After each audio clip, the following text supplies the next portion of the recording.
We're almost exactly 1 year on from the tragic anniversary of the death of Michael Brown back in Ferguson. About 1 year ago, over the weekend, demonstrations were going on, vigils, people looking back on the legacy 1 year on from his death, the protests, the continuing movement that was spawned, not just from that event, but was certainly accelerated perhaps by the national attention to that event.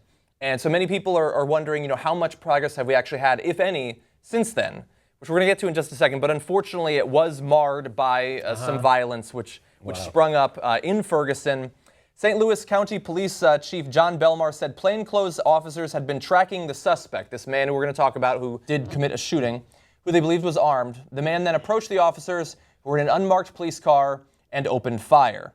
The officers returned fire from inside the vehicle and pursued the suspect on foot. The suspect's identity has not been released, but he has been listed in critical, unstable condition.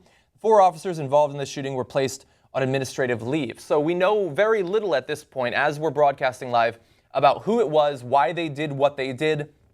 Was this a member of the movement? Was this somebody trying to make the movement look bad? Perhaps we will know soon once they reveal a little bit about this person.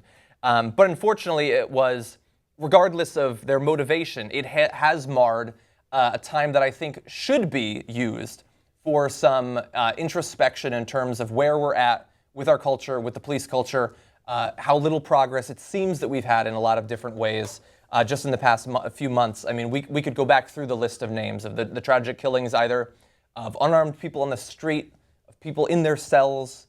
It doesn't really seem like we've moved that far, considering that we're a year on from that horrific event in Ferguson. If we could just get the police to stop shooting unarmed people. That'd be a good start. That's where I would start. You get to abuse people, you get to arrest them unlawfully. They'll see a courtroom if they don't die in prison. Yeah. But just don't shoot people who aren't armed. That should be a law, that you can't shoot someone who's not armed. That should be the law. He doesn't have a gun, you can't use a gun. Well, he had a knife, then you stab him. You shoot a taser at him. Call 6 more guys. Yeah. You don't get to shoot someone if they don't have a gun. You're not supposed to be able to. So there's a thing, where that football player in Florida State. So we were talking about how he could get in trouble when that girl slapped him and he punched her.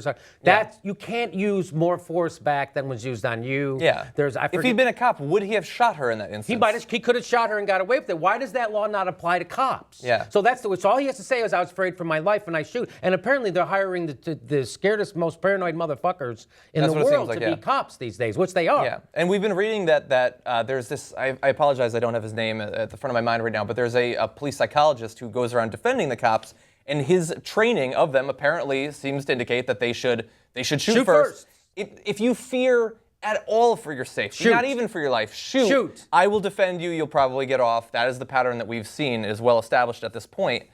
Yeah, and it seems like we've seen instances. Again, these names are so hard to remember when we cover so many all the time. We had the video that someone took on their cell phone of a guy who'd been pulled over for a traffic stop. He got out and he began to run. And so the cop shot him in the back and killed him. Shot him. Look, we don't want people to get away from the police or to get away with speeding.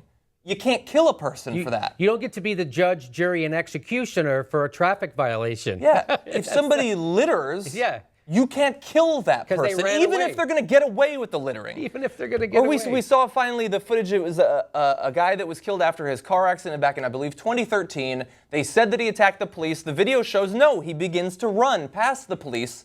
So they begin shooting, and they do not stop shooting until they have no more bullets to shoot at him.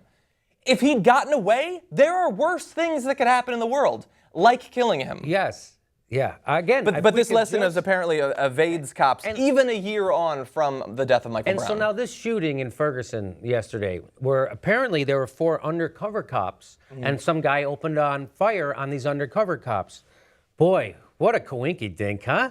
That he happened to shoot at the undercover cops. Coinky-dink. Of all the people he's going to shoot at, it happens to be 4 undercover cops. What a coinky-dink was that? So I want to know what happened in this situation, because I don't believe what the cops say for 1 second, especially in Ferguson. Yes. We know those cops are all criminals. We know that for a fact. The Justice Department said there was that was nothing but a generating revenue machine on the backs of poor people who couldn't defend themselves. And we saw that this is the sort of petty shit they do. There was one of the Missouri Police Department's Facebook pages had established it was Darren Wilson Day. Darren Wilson Day. Yeah. We want you to look back and to try to learn something from this experience. You're looking back, don't think you've learned much at this point.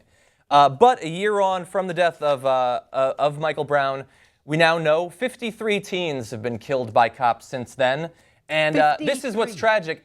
In America, I thought it would have been higher, considering how many people we kill. Thankfully, the people we kill are more rarely teens. But of the 53 people documented, 22 were white, 21 black, 9 Latino, and 1 Native American. 5 were women. In 10 cases, the officer has already been cleared. In the rest, the investigation was marked ongoing. We have something like 700 people so far this year killed by police. If this is progress from last year, I can't imagine where we would have been if Michael Brown hadn't died.